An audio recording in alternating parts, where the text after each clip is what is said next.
सतनाम सतनाम।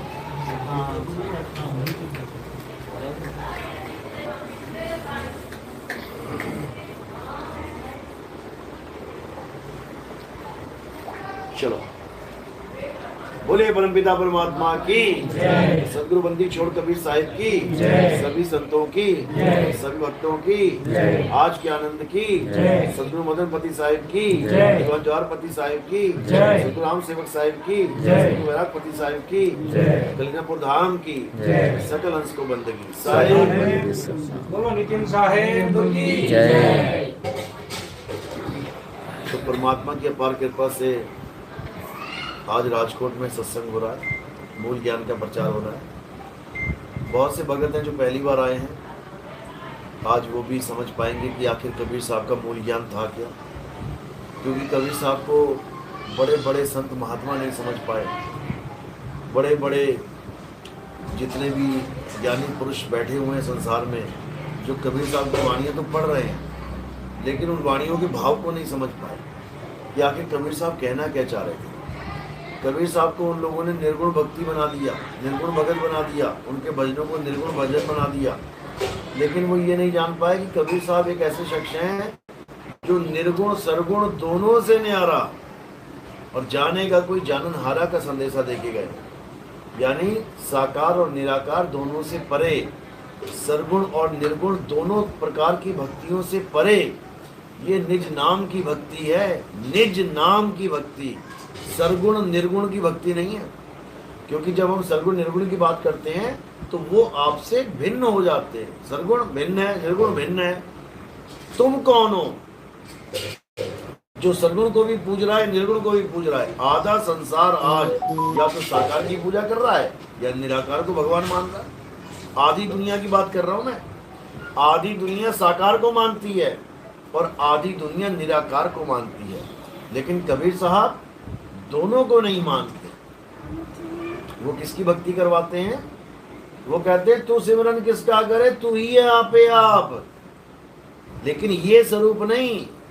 जैसे वो एक फोटो बना दी विरोधी पार्टी ने, रामपाल जी के भक्तों ने, कि नितिन दास कह रहा है कि अपनी पूजा करनी है, तो खुद ही आदमी खड़ा करके उसी की फोटो आगे लगा के उसकी पूजा करवा रहा है। अज्ञानी जीव नहीं समझ पाए। खुद की पूजा करने का मतलब ये नहीं है कि अपने शरीर की पूजा करनी है। खुद को जानने का मतलब ये नहीं है कि तुम अपने आप को शरीर जान लो। खुद को जानने का मतलब है कि शरीरों से न्यारा अपने स्वरूप को जानो। ये काया माया के चक्कर में मत पड़ो। ना तो तुम काया हो और ना ही तुम्हारा गुरु काया है। तुम्हारा गुरु भी शब्द है और तुम भी शब्द हो। शब्द तुम्हारा सत्य स्वरूप है और जीव तुम्हारा अज्ञान स्वरूप है, बंधन में पड़ा हुआ स्वरूप है तो अमर, लेकिन बार बार जन्म मरण में पड़ जाता है। क्यों? क्योंकि काया धारण करनी पड़ रही है। जितनी देर काया को धारण रखता है सोचता है मैं जीवित हूँ, मैं जीवित हूँ। काया छूटती है तो कहता है हाय मर गया, हाय मर गया। फिर पैदा हो जाता है, फिर मर जाता है। फिर पैदा कौन? पैदा और मर रही है काया, लेकिन वो अपने आप को बीच में फिट करके बैठा हुआ है कि मैं मरता हूँ, मैं जीता हूँ। डेट ऑफ बर्थ याद है सबको? अपनी अपनी डेट ऑफ बर्थ याद है? जिसको अपनी डेट ऑफ बर्थ याद है ना, उसकी एक दिन पक्की मौत होगी। क्योंकि वो अपने आप को ये मान के बैठा है कि मैं इस दिन पैदा हुआ था। तुम्हारी कोई डेट ऑफ बर्थ है क्या? डेट ऑफ बर्थ की भी मृत्यु हो जाएगी, मौत की भी मौत हो जाएगी। तुम नहीं पैदा हो सकते और तुम नहीं मर सकते। तुम अनंत हो, तुम अजन्मे हो, नित्य हो। लेकिन कब हो? जब अपने सच्चे स्वरूप को जान लो। अभी क्या मान बैठे हो अपने आप को? ये त्रिगुणी स्वरूप, ये पैदा होने वाला, पलने वाला और मरने वाला, यानी रजोगुण, सतोगुण, तमोगुण। खुद भी अपने आप को तीन गुणों में बंधा हुआ मान लिया, भगवान भी तीन गुणों वाला मांग रहे हो। जो भगवान पैदा हो जाए कहाँ पर? यशोदा का नंद लाला, कौशल्या का लाला है। भगवान पैदा हुए भगवान को पूजना चाहते हो तुम। अजन्मे का तुम्हें पता नहीं है, तुम उसकी पूजा करना चाहते हो जो पैदा हुआ है। तो मरेगा तीर खा के, मरा कि नहीं? कहाँ मरा? गुजरात में मरा तो सुना।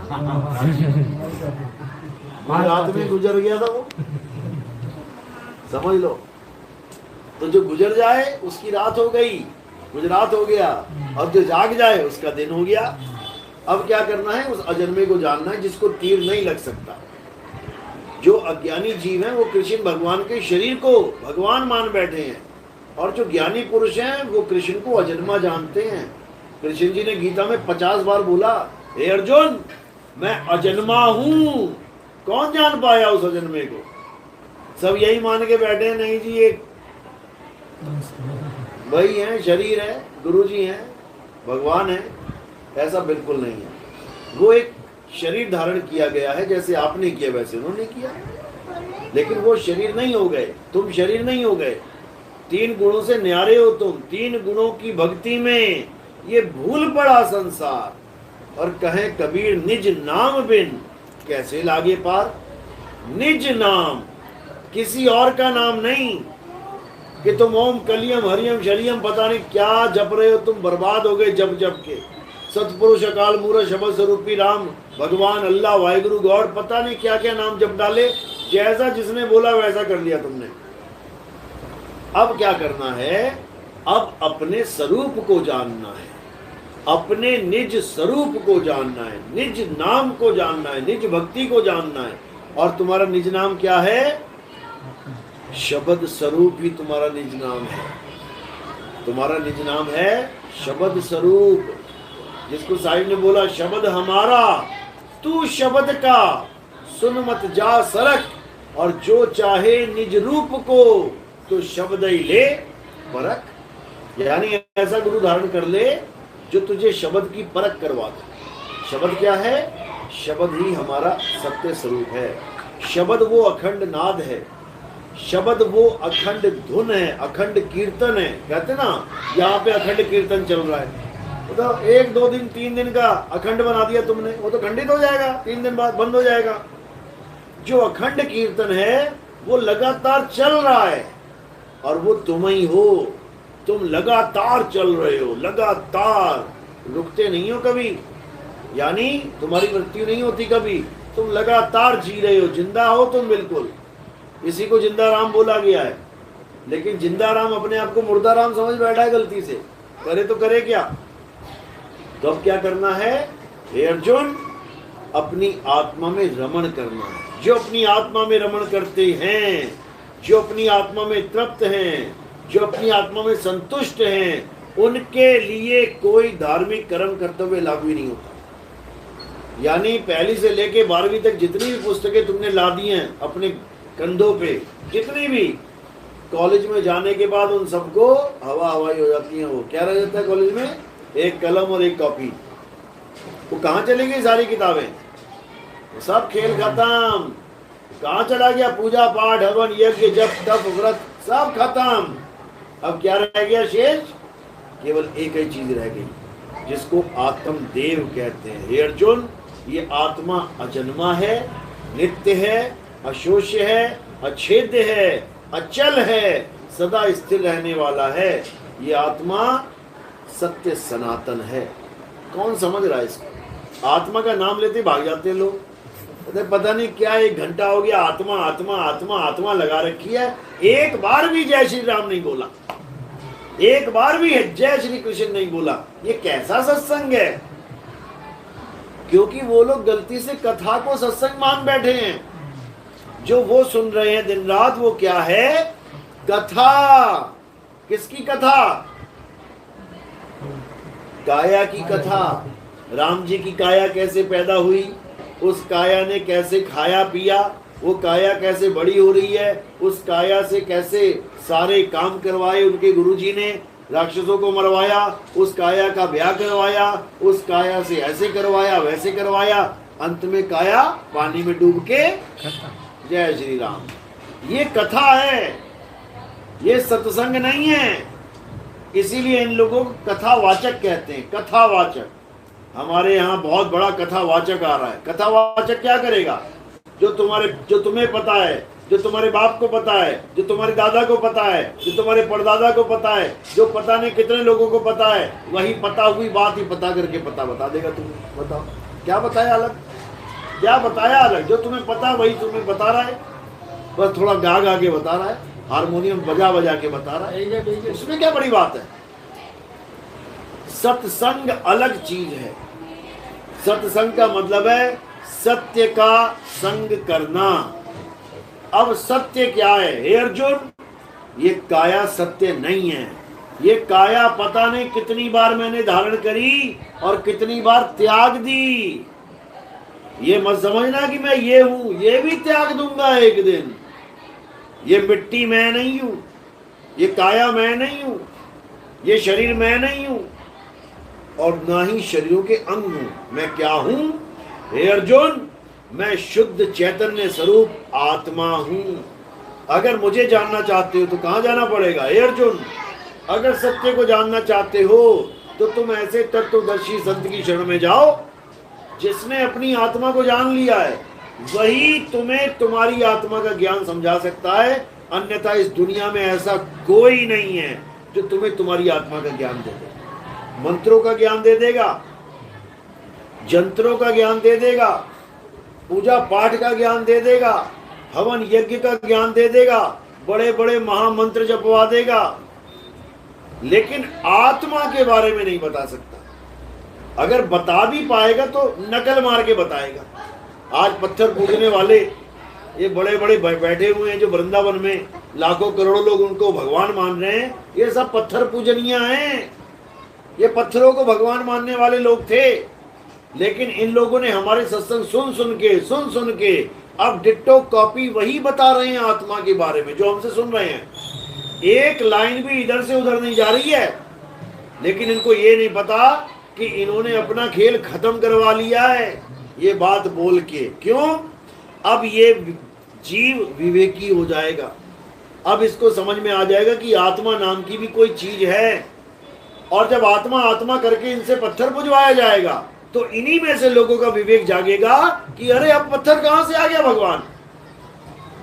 आत्मा आत्मा करके जब इनसे नाम जपवाया जाएगा, जपो राधे राधे हरे कृष्णा, तब ये सोचेंगे अब कहां चली गई आत्मा, अब राधे राधे कहां से आ गई बीच में, अब हरे कृष्णा कहां से आ गया बीच में, अब आत्मा का ज्ञान कहां चला गया।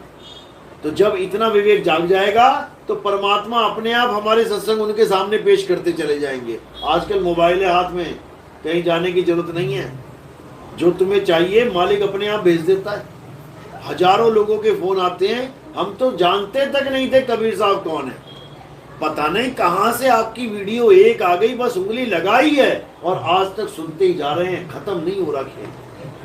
सुनते ही जा रहे हैं, अपने आप सब फीड होता जा रहा है। अब बाकी लोगों का सत्संग कहते हैं ऐसे लगता है जैसे रसगुल्ले के बाद चाय पी ली हो। पी कभी रसगुल्ला खाने के बाद चाय पी के देखना कैसी लगेगी।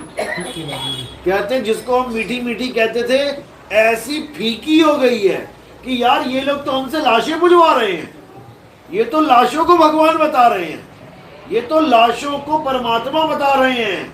लाशें यानी जो जिंदा से मुर्दा हो जाए।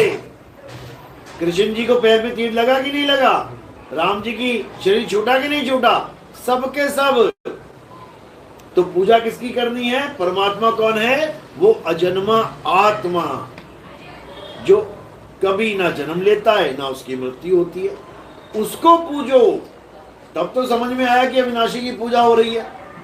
कबीर साहब की आरती में भी आता अविनाशी की आरती गावे सत्य कबीर।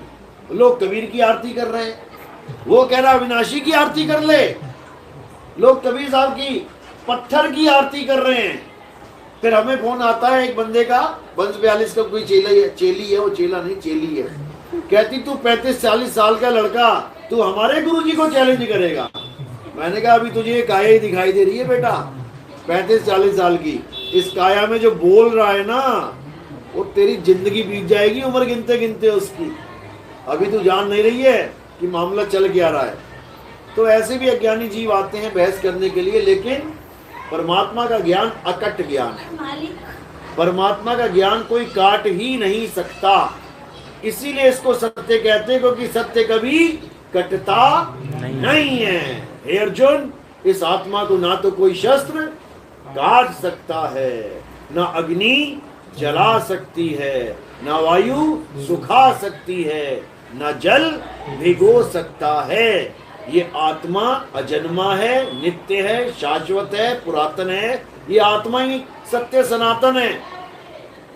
और जब तक ये जीव अपनी आत्मा का ज्ञान नहीं प्राप्त कर लेगा, ये कभी सनातनी नहीं कहला सकता। कोई कहे मैं पत्थर पूज पूज के, भगवा चोला पहन पहन के, भगवे झंडे उठा उठा के मैं सनातनी कहलाऊं, नहीं कहला सकता। सनातनी होने के लिए एक ही फार्मूला है। जैसे म्यूजिशियन तभी बन सकते हो, एक ही फार्मूला है। क्या करना पड़ेगा? म्यूजिक सीखना पड़ेगा। एक्टिंग सीख के म्यूजिशियन थोड़ी नहीं बन जाओगे भाई। लोहार बनने के लिए एक ही फार्मूला है, लोहे का काम सीखना पड़ेगा। सुनार बनने का एक ही फार्मूला है, सोने का काम सीखना पड़ेगा। मोची बनने का एक ही फार्मूला है, जूतों का काम सीखना पड़ेगा। नाई बनने का एक ही फार्मूला है, बालों का काम सीखना पड़ेगा। इसी तरह सनातनी बनने का एक ही फार्मूला है, सत्य सनातन को चीनना पड़ेगा। और सत्य सनातन क्या है?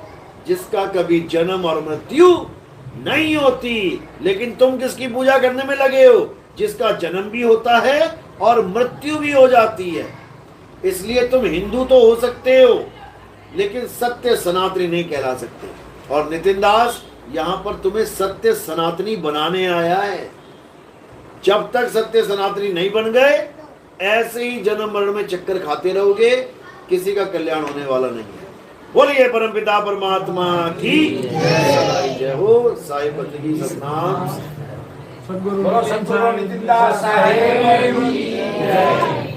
तो अब कल का प्रोग्राम सोमनाथ में है, अब वहां की तैयारी कर रहे हैं जाने की। तो आज का सत्संग थोड़ा छोटा कर रहे हैं। बोलिए परमपिता परमात्मा की साईं बंदगी सतनाम।